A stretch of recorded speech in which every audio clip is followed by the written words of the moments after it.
Good morning, good afternoon, good evening.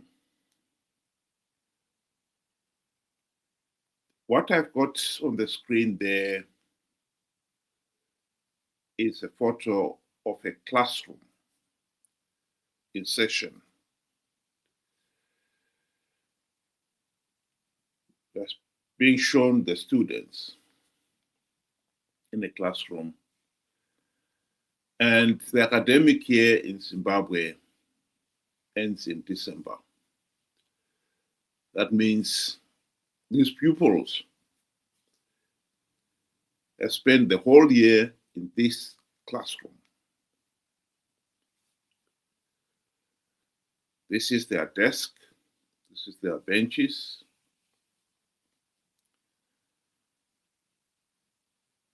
One is going to ask themselves, so what have they learned?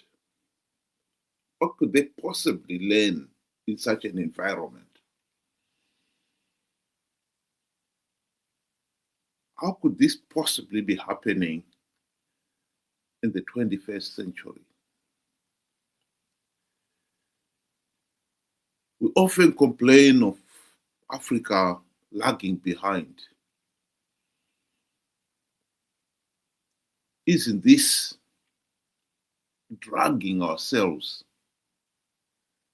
backwards?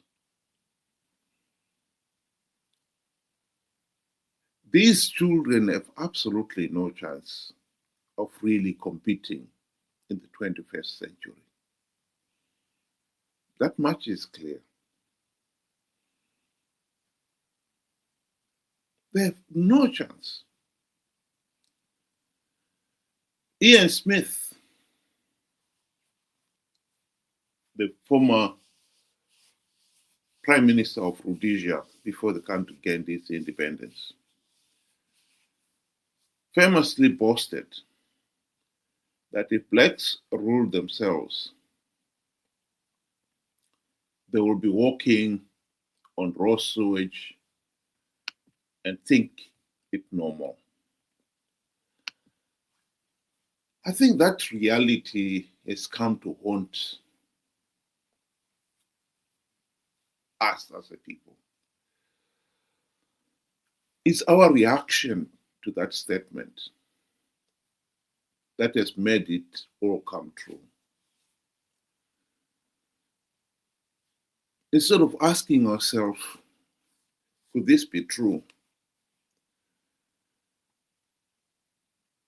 And if it is, what can we do about it?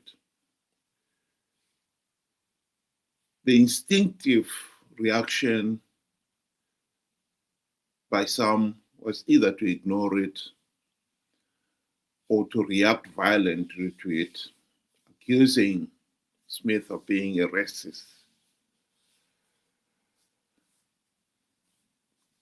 Unfortunately for the people of Zimbabwe, this is a truth that has come to haunt us because we have done a lot worse. We have not only walked on raw sewage, we have raw sewage flowing into our main water supplies, contaminating the water, and we've been drinking it. That is the cold reality, the tragic reality. Bad governance in Zimbabwe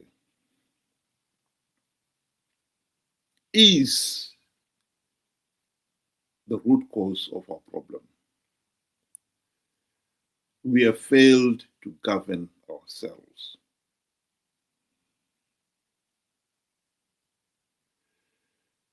And it is deliberate too. Poverty in Zimbabwe is a result of deliberate policy by the ZANU-PF regime.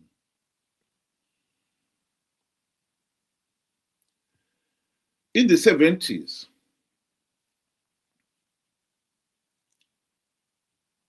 the economist John Robertson, the late John Robertson, he was an economist and a banker, well renowned in Zimbabwe. He told Ian Smith that if you gave the rural blacks title deeds to the land, even if it be 1 acre or 2 acres, nothing fancy, they will build for themselves a decent home. Because when you've got title deeds to the land, you know whatever you invest on it, you can recover. You build a decent house, you can leave it to your children and your grandchildren. Even if you decide you want to move from there, you can sell that house with the acre of land and recover something from it. But if you do not own that acre of land on which your house stands,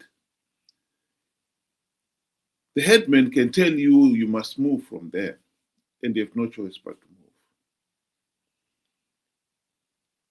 If you're going to sell that house, you can only sell the house itself.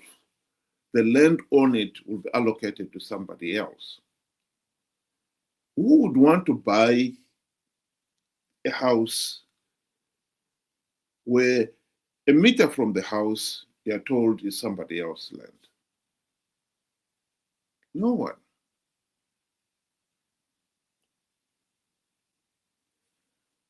It made economic sense. Even the banks will have the confidence of giving such an individual a loan to build a decent home. But Ian Smith rejected the proposal. The reasoning behind it was straightforward. If you give the blacks any economic empowerment, the next thing they would be asking for is political empowerment. And in Rhodesia, the blacks had no vote. And Ian Smith wanted to keep it that way. Interestingly enough, John Robertson gave the same proposal to the incoming ZANU-PF government after independence. Robert Mugabe and his cronies rejected that proposal for exactly the same political reason. He did not want to empower the blacks economically because he wanted to control them politically. Here is Margaret Longo, a former freedom fighter herself,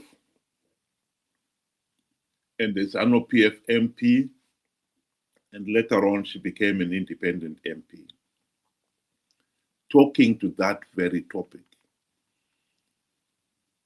ZANU-PF denying meaningful economic empowerment for the sake of their own selfish political gain. They have wrong priorities, especially the current government. How can you go and build an airport which services a few people, and the majority are the elite and the so-called investors? Look at the rural. I made you come to interview me because I wanted you to have the experience of the roads that we are using. If we go today to our hospital there, you feel pity with that's a hospital in a rural area. If we go to our clinic, you feel pity. We have no piped water here. Do you know the reason why the rural people vote for ZANU-PF? One, they're intimidated. Two, the policy is that the rural people should remain poor. and subservient to the government. They should remain poor, because if they remain poor, they continue singing the song for their master. This is why these people have been impoverished. It's for a reason. Because at the moment, if you economic empower these people, they'll go out of hand. ZANU-PF will never have control over them.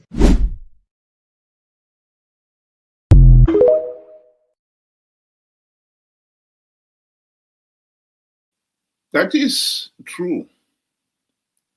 I think the tragedy here is that millions of Zimbabweans out there know what is happening here.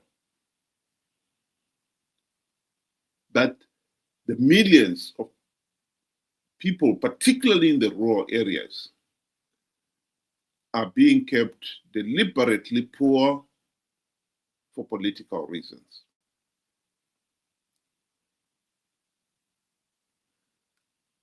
Unfortunately, this obsession to control people has now started to drift even into the urban centers as well.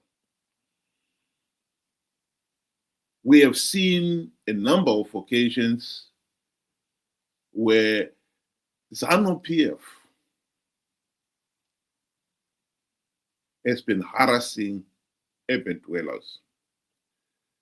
Before independence, as a Black person, you could go into the urban centers and you could buy the house and be given title deeds, ownership to that house and the piece of land on which it stands. Most of the people, the only thing they could afford is what I call the matchbox houses, the 4-roomed houses in the high-density suburbs. But at least they owned it. And since independence, many people have been buying stands in the urban centers because that's where they at least have the title deeds, away from the rural areas. But even there, the regime has started to drift in. You may think you've been given the title deeds to the land. The next thing is the council or the regime itself comes around and say, oh, the land was allocated inappropriately. And many people who had built decent houses have seen those houses demolished. ZANU-PF is exerting its control, controls the rural areas, now wants to do the same thing in the urban centers.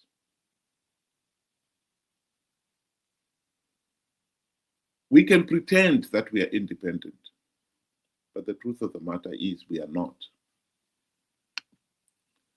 And in our case, we have to be honest with ourselves. As long as millions of Zimbabweans out there are denied the opportunity to have a foothold on the economic ladder and continue to be treated like serfs in the medieval times, Zimbabwe will never be truly independent. I would like the people of Zimbabwe out there to seriously think, what kind of citizen would these young children make?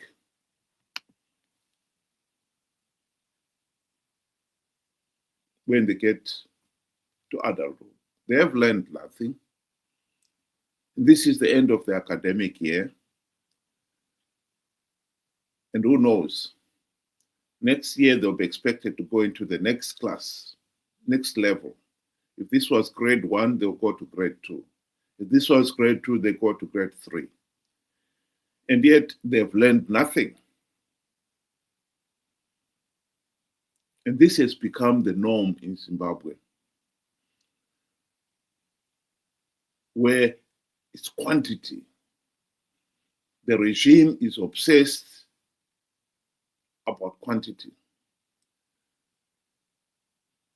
It's failing to provide a decent education system, but it still wants to maintain that they are going to school. They've learned nothing. What kind of citizens would these people make? We complain that the rural people are the ones voting for ZANU-PF. What choice do they have?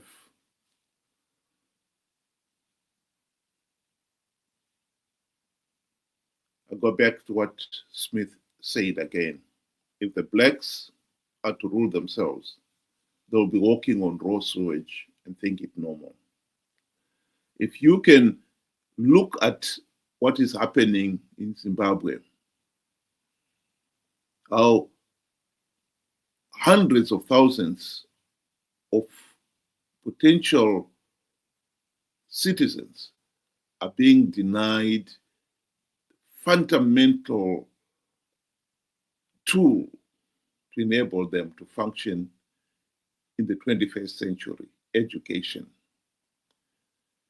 And you look at what is happening there and you say nothing about it, then you too are walking on Western raw sewage and think nothing of it.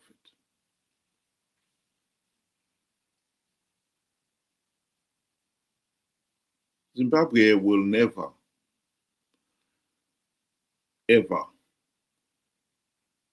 recover economically, politically, and socially as long as we have a situation where we can look at some of these blatant abuse of power and think it normal.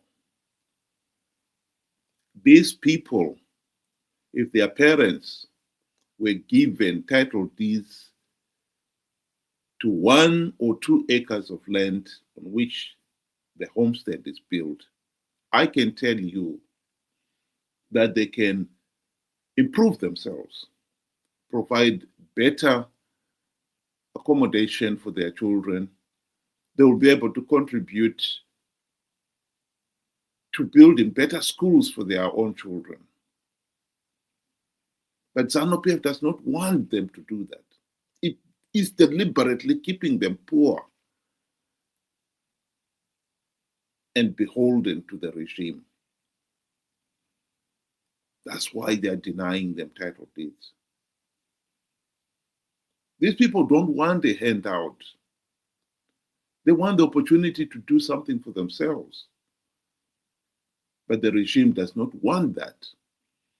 The regime wants to come, as many people will remember during this beginning of the rainy season, go to the rural areas and give their parents of these kids, 10 kgs of fertilizer, 5 kgs of maize seed, handouts. That way, they are always beholden to the party.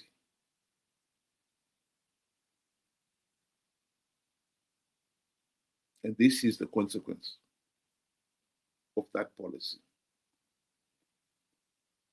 A new generation of ill-educated individuals are coming in. This is 45 years after independence, and we still are failing to provide a decent education for our children. Not because their parents are lazy, but because their parents have never been given an opportunity to better themselves. And those in the urban centers don't think yourself lucky, because what is happening in the rural areas is now happening in the urban centers. How many of you in the urban centers are sitting in the dark day in, day out because of power shortages? How many of you are driving in potholes in the urban centers? The other day, there was a photo, a photo of a young lady standing in the middle of a puddle in Kakuvi Street, the heart of Harare. 45 years of gross mismanagement, rampant corruption have reduced urban centers into sorry states, potholes everywhere. Even big hospitals like Parenyatwa Hospital, Pilo Hospital, they're running out of drugs. That is the reality.